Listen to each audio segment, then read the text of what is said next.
Hi, I just wanted to create a quick video to get you started with your layout for your design for your texture rubbing collage project. What you should have is a bunch of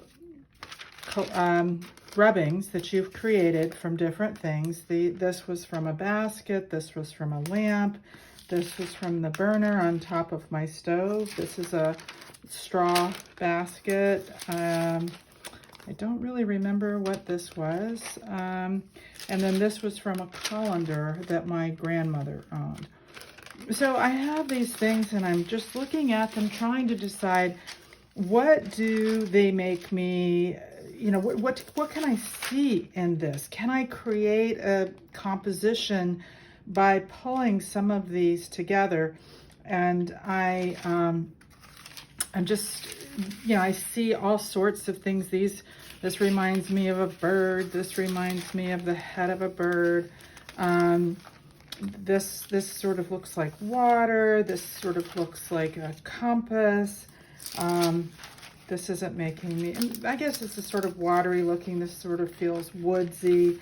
So at any rate, I'm just thinking, what can I do with all these rubbings to create a composition? I could do something as simple as the image that I provided for you in the module in the class, which was to cut out shapes of houses and apply items to those house shapes for the things that I collected from my house. Then I raised them up and laid them on a foam core and glued them down, put a color in there to radiate lightness, and that was one of the examples I gave you. So I figured I would try something just to show you kind of where the head can go with all of this, where the mind can venture. So I'm listening to the news as I'm thinking about what can I create? And I heard about the floods and the fires and everything that was going on. So I went into the newspaper and I found some clippings and I started thinking, and I thought, oh, wow, that's a really cool graphic. I could cut these things out and put them along a piece of paper and have cutouts and just stack them. And that would be a really cool design in and of itself. And it would be very, like an unconstructed, undefined design that actually could privately mean to me something about the weather. And this was the historic hourly rainfall. I think it was in New York, I don't know. But then I just started thinking to get broader. And you can have narrative, you can be abstract with your thoughts, you can you can go anywhere with this. It's really up to you. And oh wow, now I'm looking at this and I'm seeing words behind this, and that's kind of neat. Is that something I would want to do?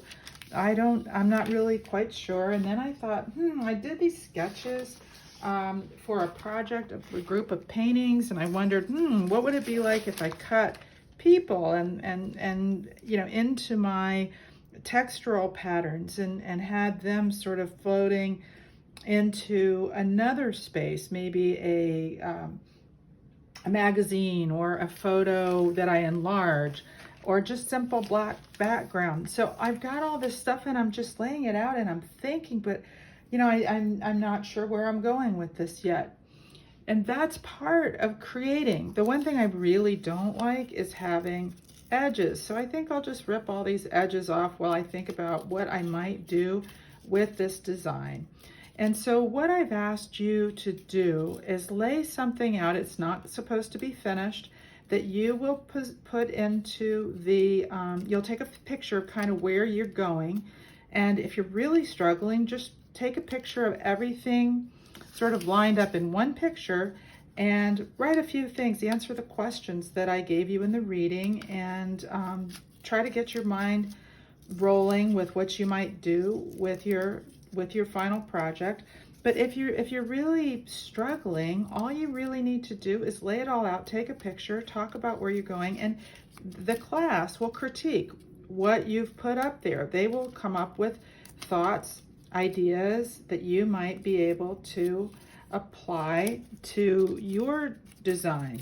So climate climate changes. I don't even like impact by bottle. I think I'll just take all that off. Yeah, I have no idea if I'm even going to use this, but I'm going to rip it out as something to give me a way to go. So wow, now while I'm tearing that out, I'm starting to think this looks like the wind, and it looks like it's, you know, blowing through and things are flying all over the place. And wow, maybe it's a compass, and this thing could come out of that, and it could be like a compass blowing things around. And maybe I create like a wave pattern, and maybe this is water. Oh, I actually kind of like that. So let's start ripping up the paper and seeing where I can go with this. I'm doing this really, really quickly, and I truly have not thought it through, but that's how, you know, I want you to be working. I want you to be thinking, you know, sort of as you go. I don't want you to have a preconceived notion of where your design is going to take you. I just want you to play and experiment, and that is so much of what art and design is all about, is experimentation. And I kind of like the way that's happening. So now I think, you know, I really don't want to be literal with narrative. That's something that I struggle with as an artist, is being too literal. So I really do want to try to be a little obscure in my presentation and leave the viewer some room for their own ideas and interpretations and application to their own life. So I'm ripping up all these pieces of paper, and I'm pulling out the parts that I think are really cool. And I kind of like this coming off of there, and I kind of like this water happening here. And I don't know, maybe I stick something like that under there. I'm not sure, but this could be sort of the background. And oh, do I like this brown underneath here, or would I rather have white? Would that look better to have it much brighter?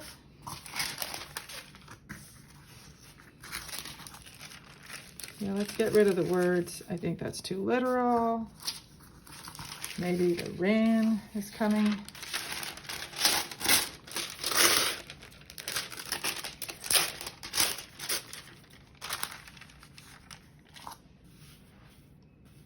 And then maybe I will use the people, but that will take me a while to figure out. I'm just trying to show you how I'm starting to lay things out and where it might go and what I might do with it. And I think I really would rather have the rain coming down. So say this is going to be my size paper. I need more rain. I might need to add more of this, or maybe I just take it like this and I feel like, okay, I have something happening. And what if I did take these people and I traced over them and figure out a way to use my people in this? Like, you know, what is it that they're doing? How are they impacting climate change? Are they just diving into the world without consideration for what's going on in the world? Now that's not dark enough, so I might have to come back in and figure out a way that I might be able to darken that.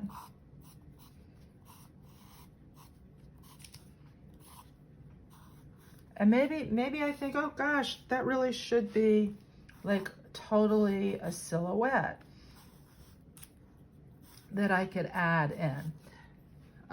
Yeah, I don't really like it just that way. I think it needs black, but boy, I really kind of like what's happening here with these black patterns. So maybe I draw into this and I make this all black to give it a little dimensionality. I want to create dimension.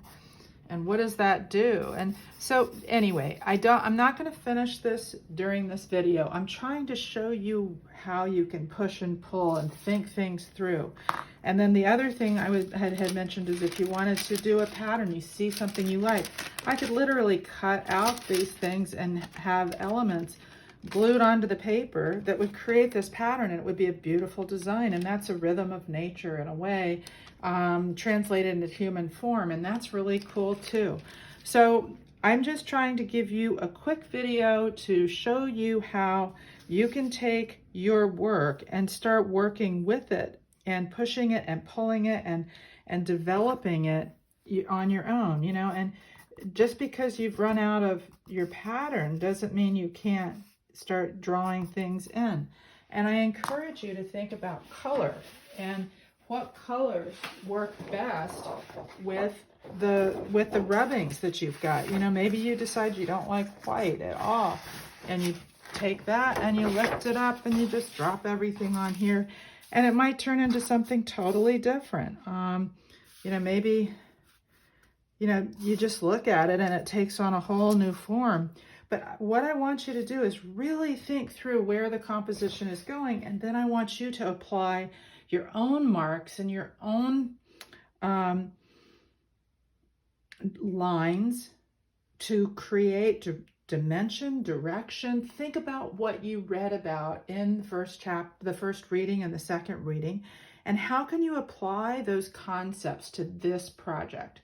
If you have any questions, write them into the discussion. But the most important thing is get your rubbings done, start laying them out, play with them, and think about what does it look like? Where is it going? What direction can I take this in? Okay? I hope that helps. That's kind of what I would have talked to you about if we had had class on Monday. And we're not going to because of the holidays. So I hoped that this presentation might help get you started and get you where you need to be for that discussion post, okay? Let me know if you have any questions, and good luck with your project. I really look forward to seeing what you come up with.